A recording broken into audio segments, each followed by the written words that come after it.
sétimo ano, tudo bem com vocês? Eu sou Viviane Santos, hoje eu serei sua professora de língua portuguesa, tá certo? A gente está aqui ao vivo nos nossos estúdios, mas essa aula pode ser assistida quando e onde você quiser, pelos canais do YouTube e pelo app do Educa Recife, tá certo? Ó, ao meu lado e me acompanhando na aula de hoje, eu tenho Brielle, nossa intérprete de língua brasileira e sinais, vai fazer a tradução hoje para tornar essa aula muito mais acessível a todo mundo, tá certo? E me acompanhando no chat, vocês sabem, como sempre, a gente sempre faz esse diálogo com vocês aí em casa. A gente tem a professora Adriana Maria, também de língua portuguesa. Vamos dar um oi para ela? Olá, sétimo ano, estamos aqui novamente juntos, então se conecta aí, porque vamos juntos nessa aula incrível, né, da professora Viviane. A aula anterior eu amei, eu garanto que vocês também. E essa também promete. É isso, professora Viviane, vamos juntas. Eu espero, viu, professora Adriana? Está sendo bem otimista, eu espero que essa aula seja boa também. Olha, na verdade, hoje a gente dá continuidade aos nossos caminhos, né, os nossos pensamentos sobre a memória, que a gente viu na aula passada um conceito de memória, a gente vai relembrar sobre isso e dar continuidade aqui estudando a memória na literatura, tá certo? Então, bora lá. Relembrando o conceito de memória, que a gente tinha visto que era algo que recuperava alguma coisa ou alguém do passado, né? Uma capacidade que o nosso cérebro tem de ir lá atrás buscar os fatos que aconteceram e trazer para a sua própria versão. A definição do dicionário é essa aqui, ó. Memória é uma palavra, é um substantivo feminino, que é uma faculdade de conservar e lembrar estados da consciência passados e tudo quanto se ache associado aos mesmos. A segunda definição seria uma boa ou má memória, tá certo? Ou seja, a memória vai ser essa capacidade que a gente tem de olhar para um acontecimento que passou e dar a ela a qualidade de ser boa ou ruim e também relembrar como o fato aconteceu, tá certo? Você já se perguntou aí de casa como era a vida de seus pais na sua idade? A memória, minha gente, existe para que se conserve as histórias. Você que está aí em casa e que está criando as suas próprias memórias, né? Porque quando a gente está crescendo, a gente está criando a nossa própria versão da nossa vida. Então, quando você tiver um pouquinho mais velho, você vai ter a memória daquilo que aconteceu na sua infância, na sua adolescência. Será que você já parou para perguntar para os seus pais, para os seus avós, para as pessoas mais velhas que convivem com você, quais são as memórias favoritas deles?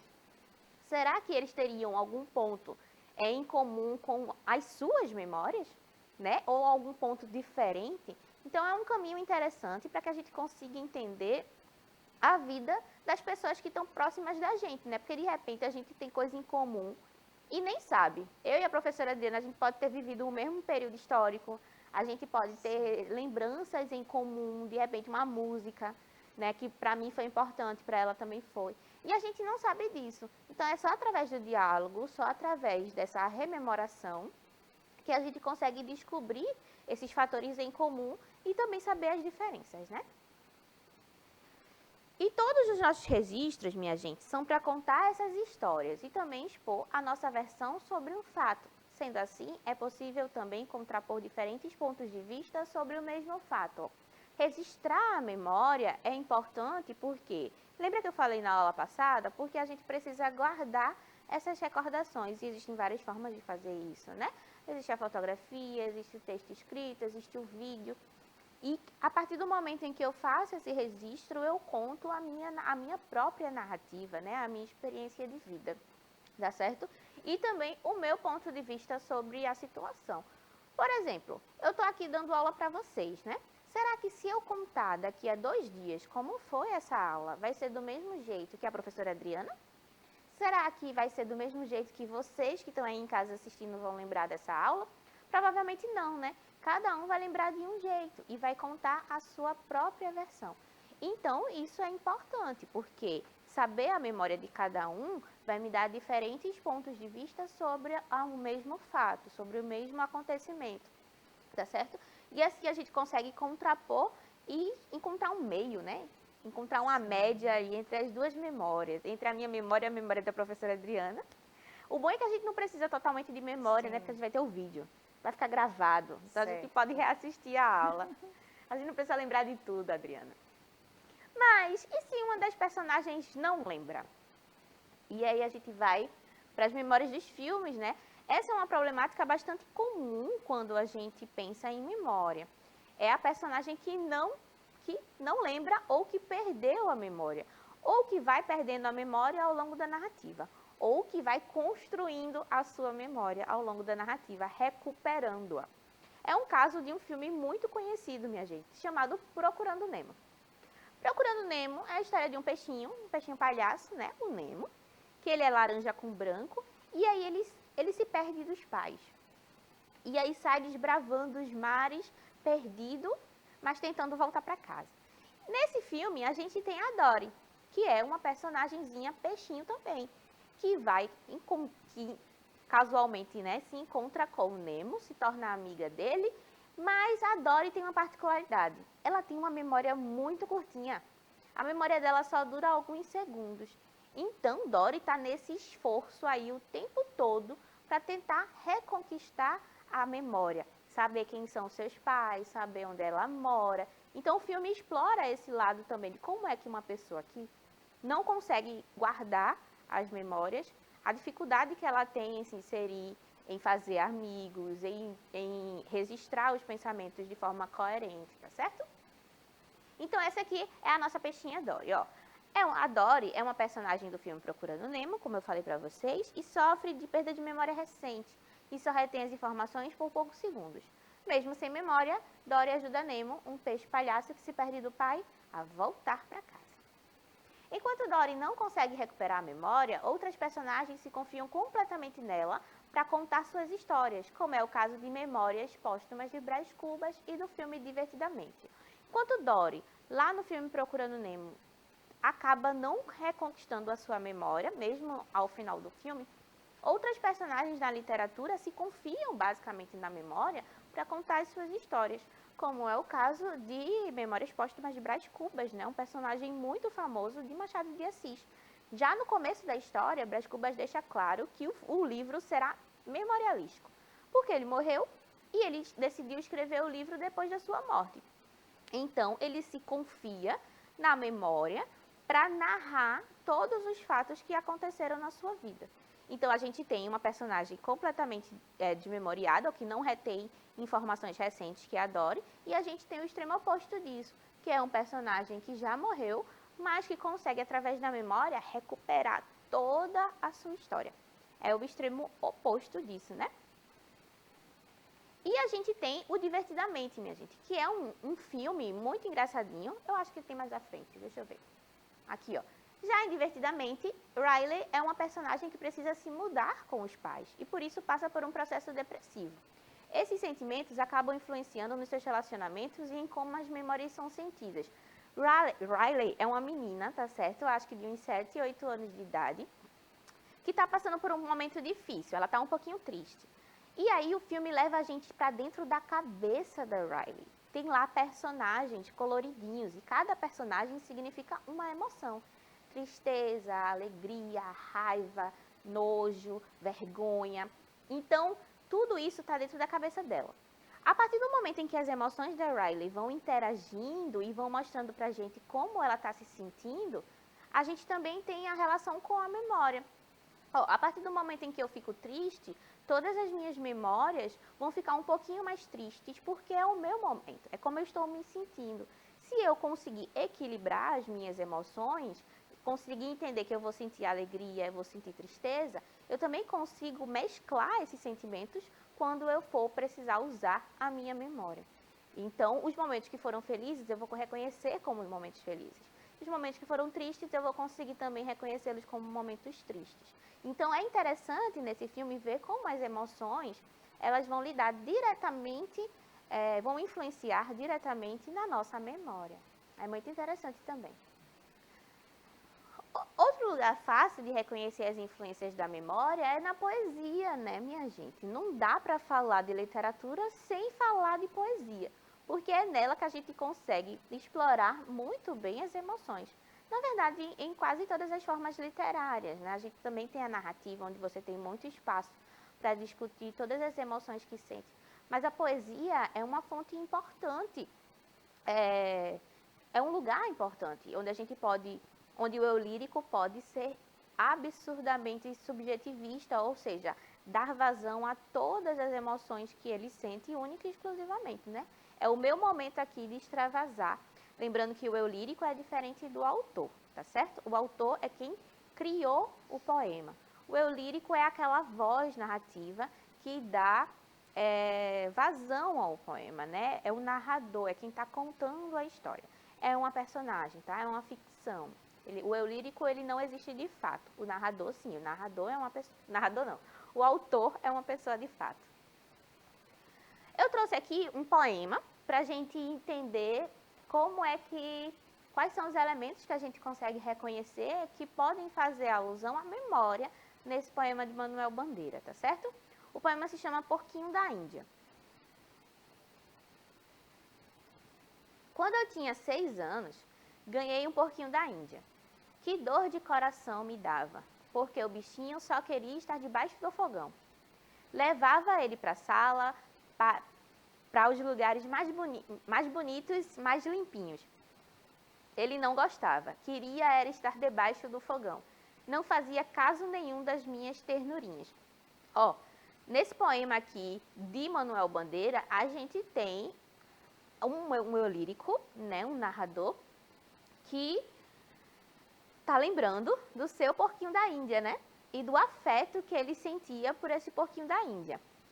Como é que a gente sabe que esse porquinho, que essa história, que esse poema está no passado?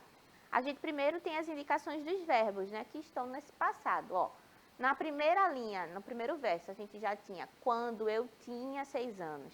Então, a gente já consegue inferir, a partir do primeiro verso, que esse poema se passa no passado. Se eu tinha 6 anos na época, é porque eu não tenho 6 anos hoje.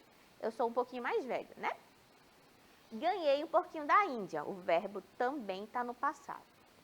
Que dor de coração me dava, porque o bichinho só queria estar debaixo do fogão.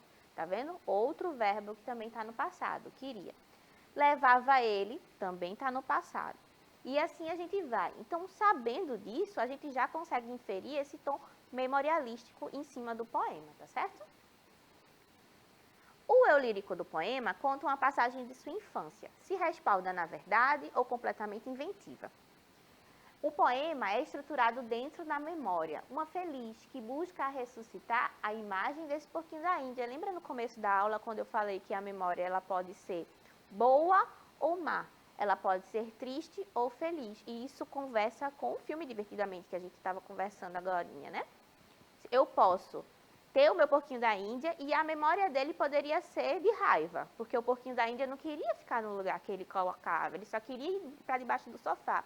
Mas ao invés de lembrar disso com raiva, ele lembra de forma doce, de forma divertida, como se o porquinho da Índia fosse teimoso, mas ele amava tanto aquele bichinho que ele não ficava chateado com o fato dele não obedecer ao dono do porquinho da Índia, né? ao nosso eu lírico.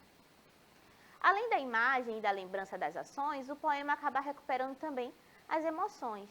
A felicidade do eu lírico em compartilhar aqueles momentos com o animal pode facilmente ser percebida, assim como o afeto, né? Ele fala no último verso que o porquinho da Índia não rejeitava suas ternurinhas, ou seja, o afeto que ele demonstrava e compartilhava com o porquinho da Índia. Então, a memória, nesse caso muito específico, é usado para lembrar uma coisa boa, um afeto positivo do eu lírico com relação ao animal, tá? O poema de Bandeira permite que percebamos como a individualidade é importante na memória literária. Na memória literária e também na memória que a gente escreve no nosso diário, né? Por quê? A memória é algo pessoal e intransferível, né? Cada um tem a sua, embora a gente vá falar um pouquinho sobre memória coletiva nessa aula, se der tempo. Mas é algo intransferível, individual. Então, quando eu estou escrevendo alguma coisa que é baseada na minha memória, eu estou lidando diretamente com as minhas emoções. Então, eu estou colocando para fora, né, expondo o meu sentimento, a minha dor, a minha angústia, a minha felicidade, a minha alegria. Então, esses sentimentos podem ou não serem compartilhados com outras pessoas. Por exemplo, estamos aqui nessa aula e eu vou lembrar dessa aula como uma aula feliz, como uma aula alegre, para cima. A Adriana pode lembrar dessa aula como uma aula angustiosa. Né? Ela está ali com sede, querendo beber água e não consegue beber água. Então, ela está angustiada. Então, são exemplos de sentimentos diferentes com relação... Ela fez um não para mim, assim. Todo não, professora. São exemplos de sentimentos diferentes com relação à mesma memória. Então, é por isso que quando a gente fala em subjetivismo, a gente está dando vazão única e exclusivamente aos sentimentos de um indivíduo com relação à memória que ele está expondo. Certo? Elementos importantes, minha gente, que a gente consegue perceber tanto no poema de bandeira, quanto quando a gente vai falar de memória de forma geral. Olha, o sujeito, ele está sempre em primeira pessoa, né? É o eu. Então, eu importo, eu vou falar sobre os meus sentimentos e sobre as minhas emoções, tá certo? Eu não consigo falar pela memória do outro, porque a memória do outro é do outro, né? Eu não tenho como saber se não perguntar. Eu só tenho como saber as minhas próprias emoções, a minha própria memória. Narração de algo distante do agora, o passado desse eu. Então, normalmente eu vou recuperar algum momento, ou da minha infância, ou da minha juventude, ou pode ser até de ontem, né? Pode ser um passado recente. Eu vou recuperar o passado para contar a minha versão do passado. Ou vou perguntar a outra pessoa, a versão dela desse mesmo passado, ou de um passado que ela viveu. A gente tem os verbos no passado, né? Queria, gostaria, estava. A gente não vai conseguir usar o verbo no presente, porque se é um passado, se é a memória, é uma coisa que já aconteceu e já acabou, né? Então, a gente não dá continuidade. A gente não consegue usar verbos no presente nem no futuro do indicativo, né? Eu comerei pastel amanhã. Mas se eu vou comer pastel amanhã, ou se eu comerei pastel amanhã, esse pastel ainda não é uma memória, né? Essa situação não é uma memória ainda. Ela precisa passar para que aí sim eu consiga voltar para ela e contar para vocês como foi. E a gente tem um narrador personagem, né? Por que um narrador personagem, Vivi? Porque ele precisa contar do seu ponto de vista e foi a experiência que aconteceu com ele. Logo, se eu estou contando como essa aula foi para mim, eu preciso vivenciá-la também. Se eu vivenciei, eu sou uma personagem, certo? Esse tipo de narrativa aproxima as pessoas que estavam ausentes, compreende o passado, conhece outros modos de viver, outros jeitos de falar, outras formas de se comportar e representa possibilidades de entrelaçar nossas vidas com as heranças deixadas pelas gerações anteriores. Eu já falei aqui sobre a importância de escutar os mais velhos, né? Justamente para reconhecer os pontos de proximidade. Ah, Vivi, eu não tenho tanto ponto de proximidade com os meus avós. É tão diferente de como a gente usava a tecnologia, de como é a escola. É um pouquinho diferente. Mas isso não significa que as emoções sejam tão distintas assim. Os seus avós, os seus pais, eles entendem também algumas das angústias que vocês podem viver. Então, de repente, trocando essas experiências, escutando o lado deles, vocês consigam se aproximar, se unir, né? Fazer uma rede de colaboração. A professora Adriana sempre fala aqui da importância da família, sim, de como é importante compartilhar os objetos, a TV, as experiências e, por que não, as memórias também, né? Que aí a gente consegue ter uma visão geral da vida dos nossos pais e consegue ampliar o quê? A empatia. Sim. Se a gente for mais empático um com o outro, a gente terá menos conflitos, né? Não? Menos discussões. As histórias, minha gente, passadas, podem unir moradores de um mesmo lugar. É disso que a gente está falando. E fazer que cada um sinta parte de uma mesma comunidade. Isso porque a história de cada indivíduo traz em si a memória do grupo social a qual pertence. Esse encontro é uma experiência humanizadora. Isso é importante, né? A memória coletiva, que é essa memória compartilhada com muitas pessoas, por exemplo, a gente vive um momento pandêmico, certo? A pandemia, ela não é uma memória de uma única pessoa. Ela é uma memória coletiva. E eu falei que a memória ela era individualizada no poema, né? Mas ela pode ser individual, quando você lida com as suas próprias emoções, e ela pode ser coletiva. Quando eu vivo, experiencio um período histórico, cultural, e ele reverbera no meu estado de espírito, ou seja, mexendo com as minhas emoções. Então, alguns fenômenos, alguns acontecimentos, eles são vivenciados coletivamente. E a gente chama isso de memória coletiva, certo? Outra coisa que nos ajuda a entender e interpretar textos de forma geral, e também especialmente as memórias, é entender a conotação. Desprovida de sentido literal, a conotação é algo que uma palavra ou coisa sugere. Lembra do poema de Bandeira que a gente leu agora há pouco? Eu sublinhei uma frase desse poema do Bandeira. Quando eu tinha 6 anos, esse foi o primeiro verso, né? Ganhei um porquinho da Índia. Que dor de coração me dava. Vocês acham que o eu lírico desse poema, quando fala que dor de coração me dava, ele estava falando de forma literal? Que o coração dele doía quando o porquinho da Índia, quando ele ganhou o porquinho da Índia? Não, né? Ele estava muito feliz, muito exasperado, porque ele gostou muito daquele presente. Então, quando a gente utiliza esses recursos da língua, que não é o sentido literal, a gente chama de conotação, tá certo? Que é um sentido figurado. É quando eu utilizo a língua para produzir imagens que não são a realidade da coisa, mas é como eu consigo me expressar. Então, quando o eu lírico fala que sentiu dor no coração, quando viu o porquinho da Índia, significa que ele estava muito animado, muito feliz por aquilo ter acontecido com ele. E agora a gente vai para os tipos de memória. A gente tem a memória de curto prazo, que retém a informação por menos tempo, até que ela seja esquecida ou guardada. É aquela memória que você vai lembrar por um tempo e pode ser que com o tempo você se esqueça, né? Por exemplo, o número de telefone, por exemplo, um endereço, tá certo? Memória imediata. Retém a informação logo que é recebida. Um exemplo é quando somos apresentados ao nome de uma pessoa que acabamos de conhecer. Acabei de conhecer a professora Adriana, ela me disse o nome dela. Aí eu guardo essa informação. Aí depois, pode ser que eu lembre, pode ser que eu não lembre, mas enquanto eu lembrar, eu estou usando essa memória imediata, tá certo? Foi agora que aconteceu, então ela é imediatamente após aquilo que aconteceu. Memória de longo prazo.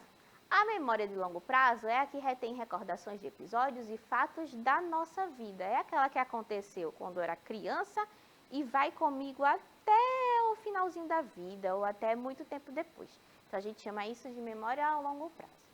A declarativa, que são as lembranças que fazem parte dos fatos que você consegue contar ou narrar, né? Mesmo que ela não seja ao pé da letra ali, completamente verídica, né? Uma coisa ou outra destoe, mas é aquela história que você consegue contar. E a não declarativa é justamente o oposto. São memórias que não podem ser contadas ou ensinadas oralmente.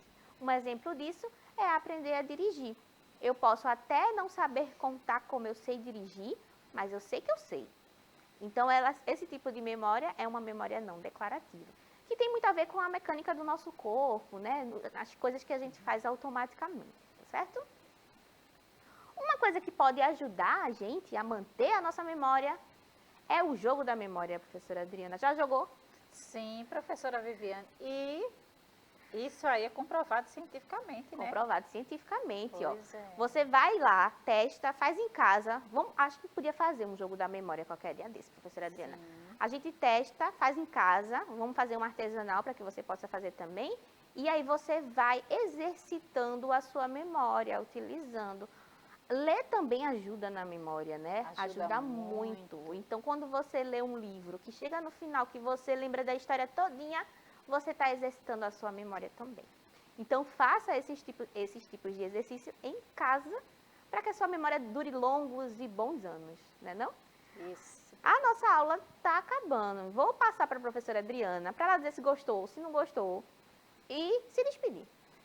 Foi maravilhosa essa aula, como a outra também, todas que ela faz. Então, até mais, pessoal. É bom porque eu boto sempre a Adriana para me elogiar no final da aula, eu termino com a memória boa da aula, tá vendo? Eu espero que vocês tenham gostado. Semana que vem a gente volta com um outro tema, tá certo? Um cheiro e até breve.